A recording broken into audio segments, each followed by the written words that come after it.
Welcome to the Doctors on Social Media podcast. Okay, let's go.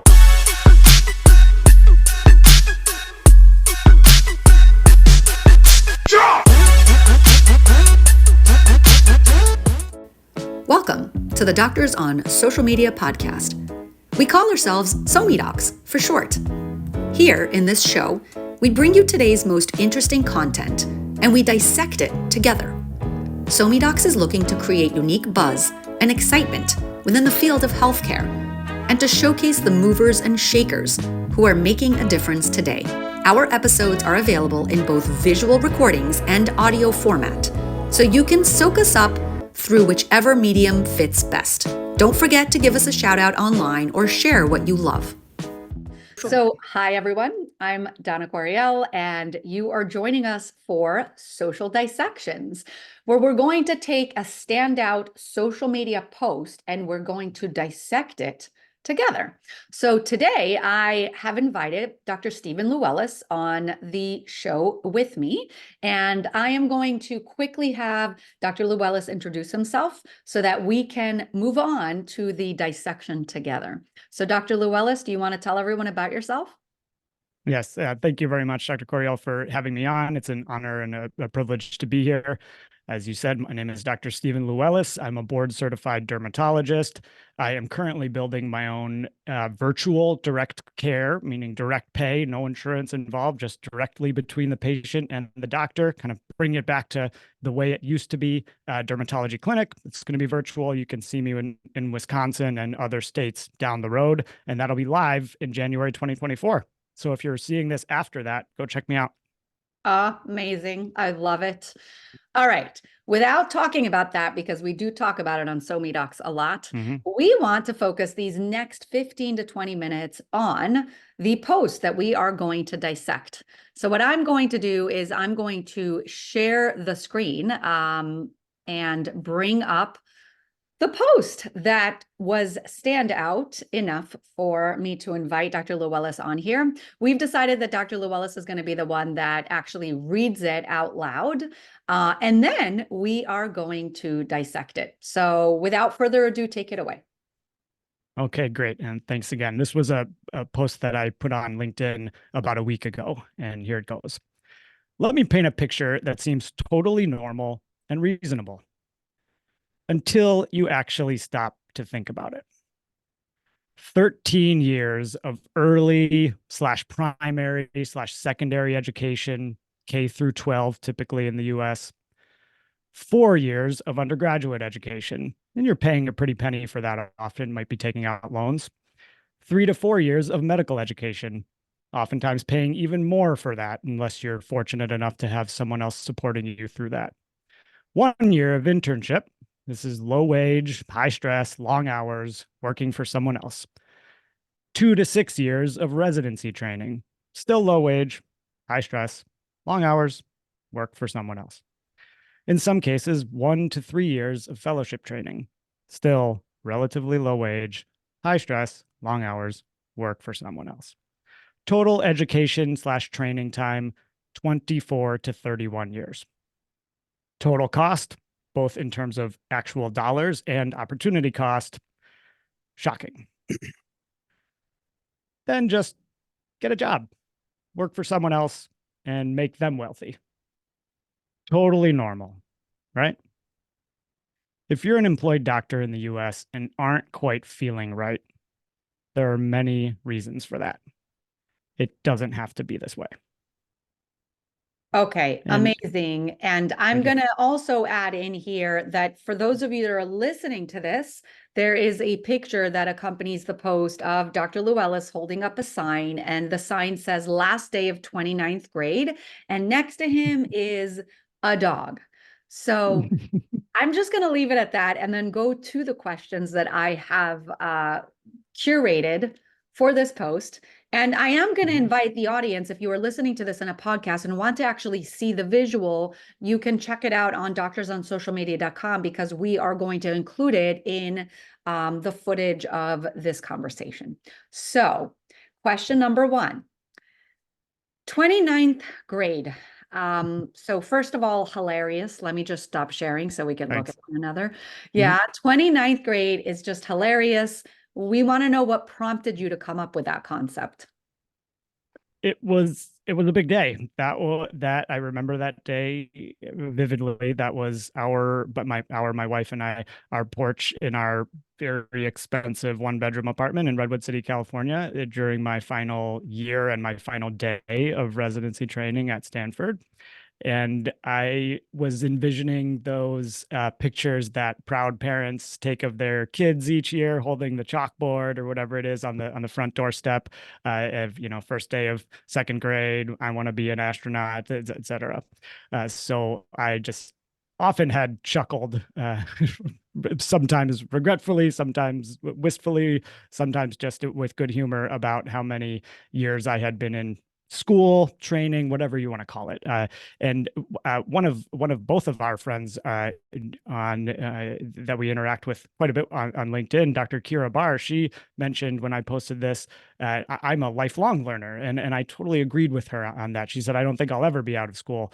Absolutely the case, but not formal school necessarily. This, what I was talking about, was school you don't really have control over. But it's not the I'm into this. I want to take this course. I want to get that certification, that sort of thing. So that was truly 29th grade. I am still in school. I'm a lifelong learner, but I don't consider myself in 36th grade now or whatever it is. So yeah, I just figured I'd put that up there. That's our dog Pippa, who's next to me. She's kind of given a perfect face of, this is ridiculous, a little bit.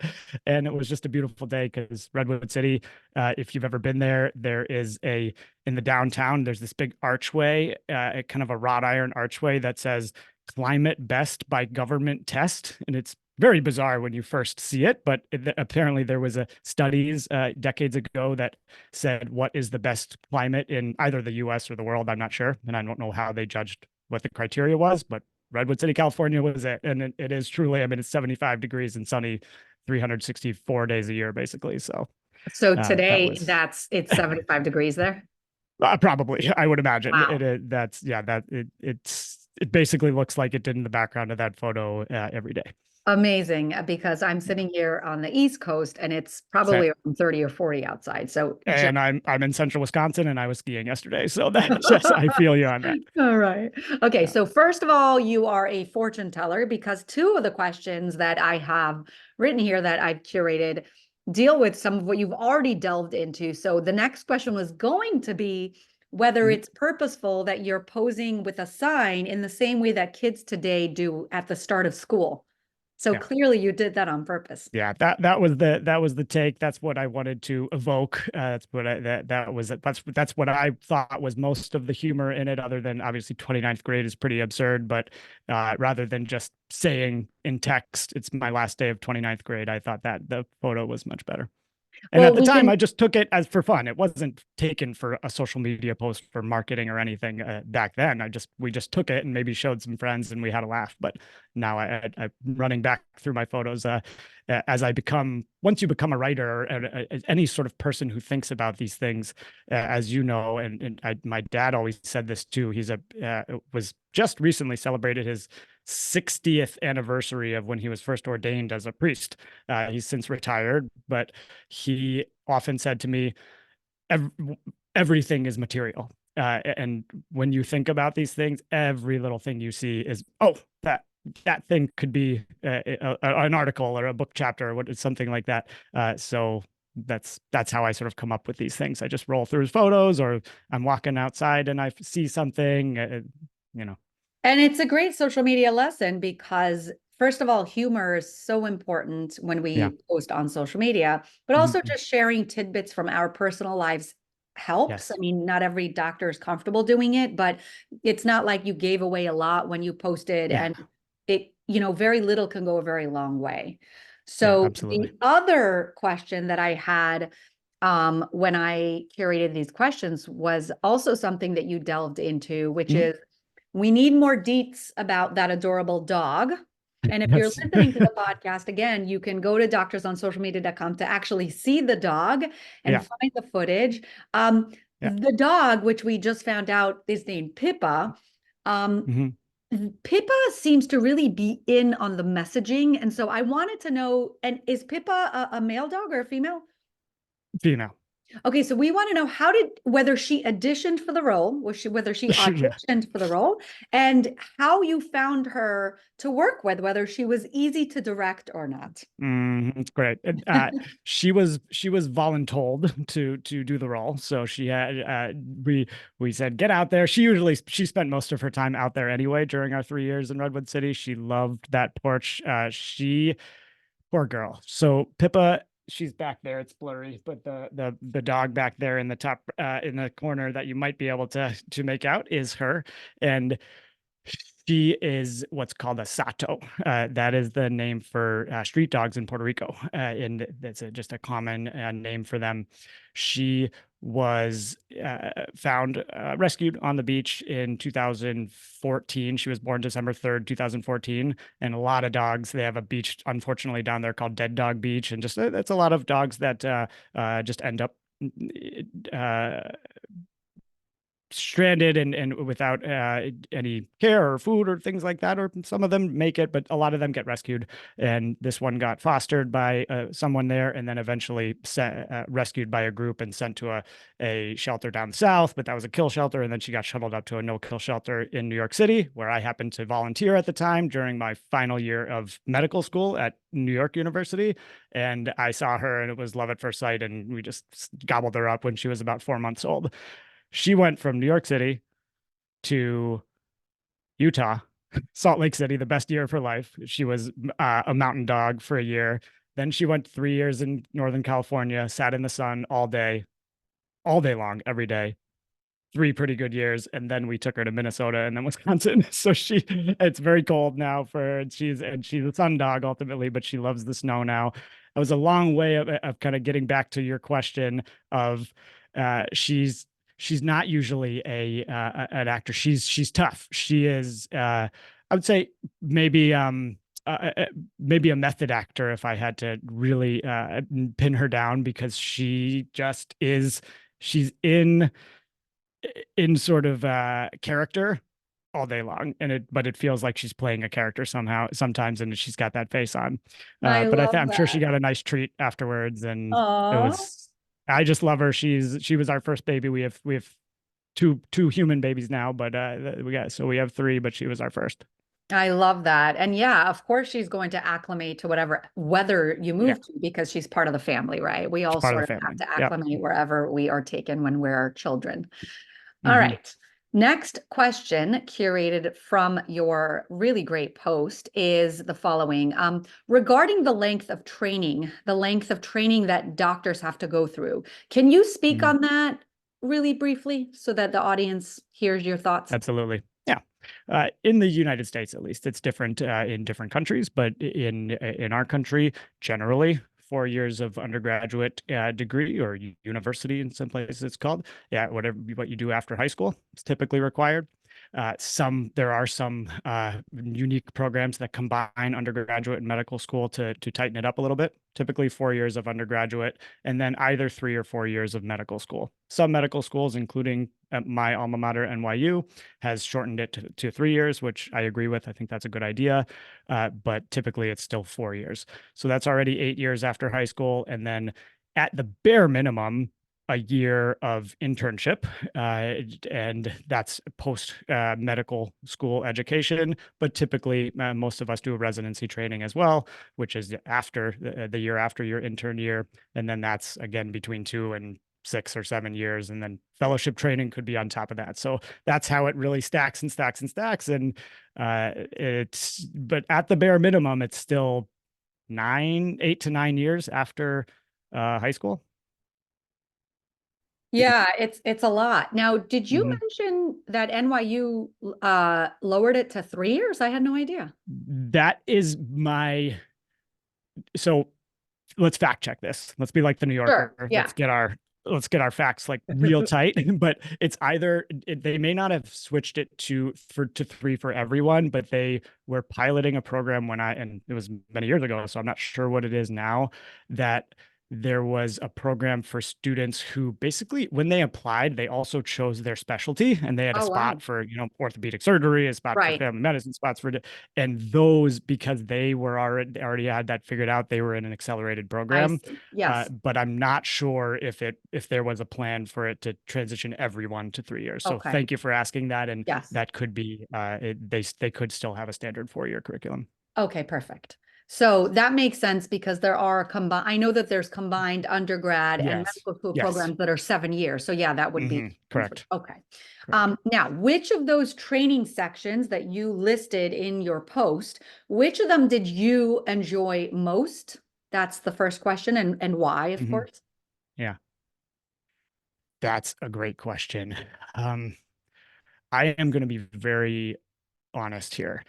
I and I'm going to do this because I think it's important for other doctors to hear this. I've had a few conversations about this with others who were like, me too. I didn't understand the degree of probably a generalized kind of anxiety that I had during this period as kind of an anxious achiever type. That's a term that's thrown around sometimes with people like me. And all through medical school, I was just I didn't feel like quite like I belonged. I was always nervous. Everything about it made me nervous. I was never excited to wake up to go do it, and that made me kind of sad. But maybe everyone was feeling that way. I don't know because I didn't talk to anyone about my feelings. And then, but I did okay. I got through it. And then internship, same way. Really high stress. I was in the ICU. I was like, I don't want to be managing patients overnight in the ICU. This does not feel like me. Really stressful. Still got through it, but was very anxious to wake up and go do that day in and day out. So then I got to residency. The dermatology residency at Stanford was definitely my favorite of all of them. But still, to some degree, I was always nervous. Every morning, I was nervous to go in. I thought I wrote notes slower than everybody else. I thought I didn't memorize the big giant tome of dermatology textbooks that everyone else seemed to, because these are like really like top notch medical students who match into dermatology. So I felt like a bit of an outsider, and it felt like a struggle there too. And eventually I did some work with myself and therapists and things like that to identify that just this level of anxiety, it may have not have had to be that way. It may have been something that either through medication or mindfulness exercises or changes in other things, or a combination of all those things, therapy, etc. I could have, again, it didn't have to be that way, a theme that I often say, but it was because I never looked for help. So I didn't expect to go that deep, but I do think that's a really important thing for other younger doctors, especially, to hear, because I bet there are people who feel that way, and they need to know that it's not, they're not the only one. It's probably a lot more of them than you think. And if you are feeling that way, go see ask your primary care doctor what's going on here, and they'll refer you to someone else, and you'll get all these answers and this help, and it'll be a weight off, a big weight off. But Stanford, for sure, their dermatology residency is amazing, very nurturing. The chair in there, Paul Kavari, the Kristen Nord, who was the program director while I was there, no longer, all incredible. The faculty are fantastic. Patients are great. So that was the one for sure. Wow. So first of all, thank you for that really sort of intimate share. It was exactly what we're looking for. So yes, it Yeah. is the right place to share that. So Yeah. thank you so much for being honest. And I mean, there's so much that I could dissect just from that share. And then, Yeah. there's also so much that you can post just from that Sure. share. I'm Yeah. feeling True. like so many of what I'm assuming will be listeners that really identify with you will feel a sense of relief to hear that here you are, a dermatology attending who went to Stanford, and yet you felt these feelings that I'm going to call imposter syndrome, Yeah. just Probably. like, yeah, just like the rest of us. And that's what I Yeah. was going to Just ask like the you. rest of us. Exactly. Yeah. And I Yeah. don't even have this curated. I'm going to go off the top of my head, but to me, Mm-hmm. it sounds like very typical imposter syndrome. Do you think that it deviates from imposter syndrome, or do you think that it is somewhat that? I had learned about imposter syndrome at the time, and I never quite identified it with that because I didn't feel like I don't belong in, like, I can't help this patient. I don't belong there. I don't have what it takes to help them. I just felt like it didn't. Why is it so? Why is it so stressful, and why don't I want to? Why don't I want to do it? Why am I not getting joy from it? And that was the most dismaying part, because I didn't know when that would end. I didn't. I it made it. Whereas imposter syndrome makes you maybe not confident about your abilities. This was more of a feeling of, did I make the wrong choice? And am I on the wrong path? Because I thought that you should be excited to get up in the morning to go to work at some point in your life, and it shouldn't feel like, oh my gosh, I have to do this again, and anxiety in the shower, thinking about that. You're an intern and thinking about that patient that you're going to have to write that note about again, and you can't do anything for them, and you can't think about anything other than that. And that's anxiety. That's a pathological level of anxiety to an extent. So I think it was something that may have been more than imposter syndrome, but I'm sure imposter syndrome was mixed into it. So I don't think that necessarily everyone had those feelings, but I think way more people than just me had them. Yeah, and I think talking about it is really great. I think it Yeah. serves a great purpose, because I do Yeah. think that it's very common through our training, even just, to be surrounded by really, really intelligent, smart people, Yeah. and to not feel like you're up to par with them. And Yes. again, we have a student section coming in, so I think this is so relevant to sharing on So Docs, and I hope that lots of students are not only going to be listening to this, but are going to then follow you in your own podcast, where I am sure that you're going to talk about these kinds of, for sure. things. Awesome. Yeah, that's a great, yeah. And so the next question was the opposite. It was, Mm-hmm. which of the sections listed in the training process did you most despise? Yeah. It's between medical school and intern year, but intern year was so colored by just a great group of people and a great environment. Yeah, I mean, I was in New York City for medical school, so that was an amazing environment too, but it's that kind of starving artist in New York City well after New York City was a place where artists could still afford to live in Soho and the Village and things like that. So it was I wasn't starving, but I wasn't, I was making a stipend, which was, I was lucky to, because of the medical scientist training program. But it's still, it was great fun. But the medical school aspect of it was still a day in and day out, very stressful for me. So that was probably the toughest, because I remember just walking to my surgery rotation down from my apartment to Bellevue Hospital in the snow at 4 a.m. and just being like, what am I doing? And that was tough. So again, those questions of, did I choose the wrong path? This is my entire 20s basically. And now I feel so grateful, because I know there is no right path, but I'm very happy with what I chose. And it's because I addressed things up here, because it's the outside stuff of whether you decided to become a physician or an artist or a baseball player, an attorney or whatever, that is not going to be the thing that makes you happy. If you have those imbalances here or things that you need to work through, those would have been there whether I went to law school or business school or no school at all, or was a chef or whatever. So, and I know that now, but I didn't know that before. So I had those worries about it before, and that sort of dread about, what am I doing? So I would say medical school, because the intern year was real stressful, but it was I was at Intermountain, the Intermountain Hospital System in near Salt Lake City in Utah, and the skiing was incredible. I worked 6 days a week and skied the other day, basically all winter, and the rest of the year it was hiking these huge amazing mountains on the day off, and just gorgeous gorgeous terrain. I love that. I love that. And I am right outside of New York City, and just last night went in to see a show. And so I really incredible. can, but you're right. It's very expensive. So and not a lot of time to do. I love visiting like I'm such a fan of being a tourist in New York Yeah. City now, especially because I have the contrast of remembering when I lived there, but I'm also a huge fan of having lived there. I felt like a New Yorker for 8 years, and that was pretty cool. And I met a ton of amazing people. That's where I met my wife, and so I love that I was there. But it was a I was doing very hard things school wise while I was there too. Yeah, no, I get that. Okay. Next curated question. So you Mhm. write, quote, if you're an employed doctor in the US and aren't quite feeling right, there are many reasons for that. It doesn't have to be this way. We want to know if you can tell us, how can it be? Yeah. So a few things. One of them I already touched on.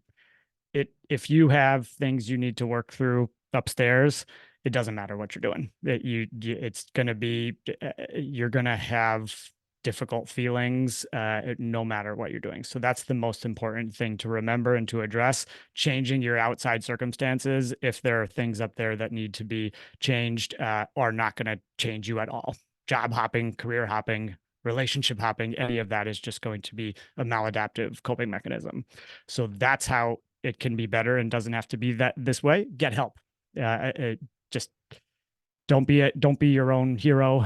You're a doctor. You should also accept that you're expecting people to need your services as a physician. So why would you not expect yourself to need services from physicians and other allied healthcare workers? So do that first, and then once you have that taken care of, if you're, I said employed doctor specifically because these employed doctors, they trade their autonomy for patience and stability, basically. More patients than you could ever dream of taking care of are given to you, are available to you. And that's great. That provides a lot of stability, and there's a time and a place for it. I'm actually very glad I did that for 4 years for family reasons, for myself, so I could hone my craft, so I could have a steady income after all those years of having a lower income, and we could have some stability in the family. But eventually you get to a point where you yearn for that autonomy, creativity, things that you just see the system for what it is because you have bandwidth to actually start seeing that because you're not so worried about just, taking care of the patients. And that's when it starts to hurt. And when it does hurt, you need to understand that there are other ways of doing medicine. You can start a private practice. You can go work for a pharmaceutical company, hook up with a venture capital firm, anything like that. I like to encourage doctors to stay within patient care because we have a shortage and we have a brain drain and it's a big problem. And I want good doctors to be there for my family and myself when we're needing it. But there are private practice specifically is more possible than you would ever think it is. And it is only going to get better because the pendulum has swung so far that you can feel the wave of doctors just being fed up with what it has become, and it's only going to get easier and more mainstream to hang a shingle. Wow. So number one, amen. Number two, we have a private practice and entrepreneurship section on Doctors on Social Media. Yes. So I encourage everybody to go over there and to read both the articles, the videos, and what I'm sure to be many services that we are going to bring forward as time moves on. All right. Great answer. So Thank you. Mitchell Schwint, MD, wrote in Mhm. reply to your post in our post dissection here, he wrote 58 semesters. Kudos. To which you said, thanks, Mitchell. Could have used a semester at sea somewhere in there. I'm always excited to see another physician who's interested in digital course creation. So our Mhm. question is, are you seeing more doctors creating courses? And what are your thoughts on that? My thoughts on that, I'll do it backwards. My thoughts on that are yes, we need physicians using their expertise and what they've earned and what they've curated over time and their unique voice and the combination of all of those things to put things out for people to consume if they want to. and yes, I do see physicians doing this, not a ton of them, but just like the private practice thing, I think it's only going to be more. I have not made one myself yet, but it's very soon. I've taken a course, it's kind of meta, taking a course about courses, and that's just that type of thing. Same with my podcast. I took a course about how to make a podcast, and it just accelerates things. It curates the information. It gives you a step-by-step path, and then you actually do it if you're motivated enough.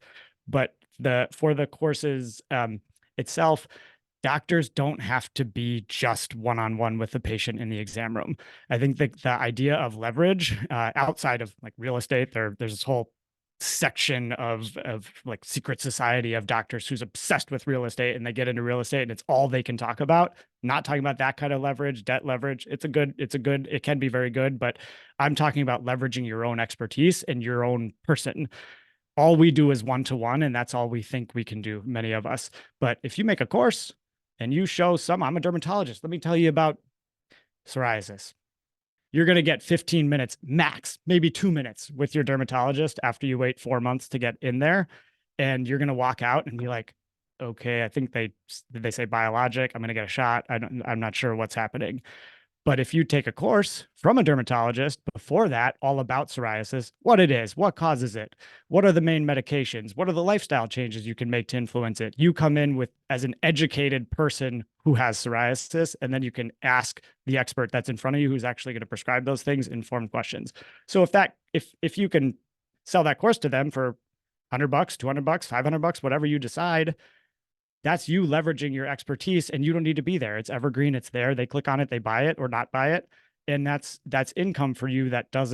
It's not requiring you to be in a room with someone solving their problem. And that's leverage. It's one-to-many rather than one-to-one. And I think that it obviously, like anything, can be done well and can be done poorly, but that's up to the market. That's up to the consumer to decide. I love that answer. I really, Thanks. really love that answer, but I'm going to refrain from giving my spiel here just to kind of Fair focus enough. on you. Okay. Okay. Love that. The next thing that I was going to do is to try this out. Of course, I love trying things out, but it's Yeah, what I'm please. going to call shout out wheel. In the shout out wheel, we are going to go to the SoMeDocs directory and have a little fun. I'm just going to ask you to pick a specialty, and we'll start there. So pick a specialty. I mean, Awesome. from Okay. what you know or what you see. Gotcha. I'm going to try to cheat here for a second. Take me Yeah. to geriatrics. I love it. This is like Geriatrics. Here we go. geriatrics for 400. Yeah. There's my girl. Amna Shabir, MD, CPC. Okay.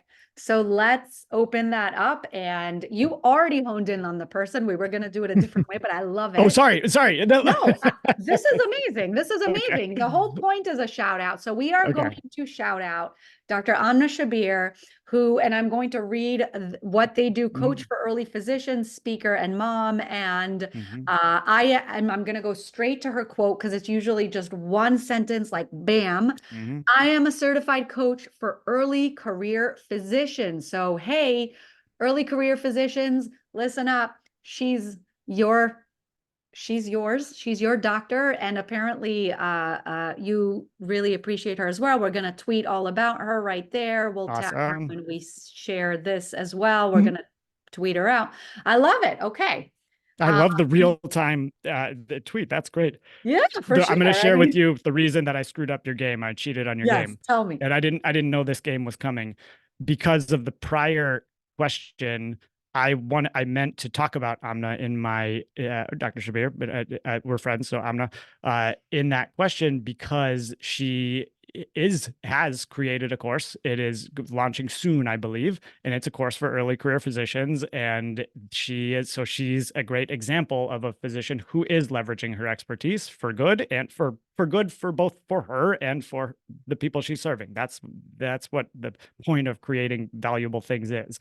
And so you should check her out via what Dr. Coriel is tweeting. She also has the Early Career Physician Institute. You can learn about that on LinkedIn. She speaks about that, and there's a website as well, and that probably be able to sign up for the course when it launches if it hasn't already through there. So that's why I cheated on your game. I would love to know how the game was going to work before before I stepped in. Well, I'm going But go to ahead. feature it in other ones as well. Yeah, So we'll sounds see good. there. But what I am going to add that I really love about this is that it showcases how differently we are sort of innovating and paving paths, in that in the past, you would need to be like a really large system or institution in order to offer these courses. But really, it would be doctors like Dr. Shabir and like Dr. Lewellis who would be the teachers within that course. But now what's really beautiful is that these individuals themselves are creating their own sort of entities, which we can then come and soak up, and it becomes, you know, you become, basically you get closer to the source of the information, which I really appreciate. Cool. So yeah, before we close up, are there any closing words that you want to leave the listeners with? I'd say thank you to you for what you've done with SoMeDocs or Doctors on Social Media. It was very brave and courageous of you to step into a very unknown. I always think about Elsa. I have a 1.5-year-old right now, and we watch Frozen and Frozen 2 once or twice per day. And I've been thinking of this probably a series of posts that I could do on everything I learned about entrepreneurship. I learned from Frozen, because if that's what Into the Unknown in Frozen 2, that's what you did. And that you've heard the voice, the siren call, and it was intimidating. Probably it was scary, but you went for it, and you built a thing that is truly helping many physicians now, and many into the future. So thank you. If anyone wants to connect with me more, LinkedIn, it's easy to find me, Stephen Lewellis. I'm the only one there. I will have soon, my practice will be live, hopefully as of January. As of January 4th, my podcast called The Direct Care Derm will also be live.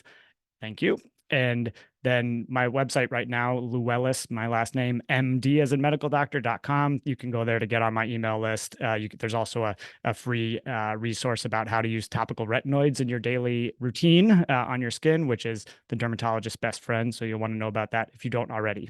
So that's all.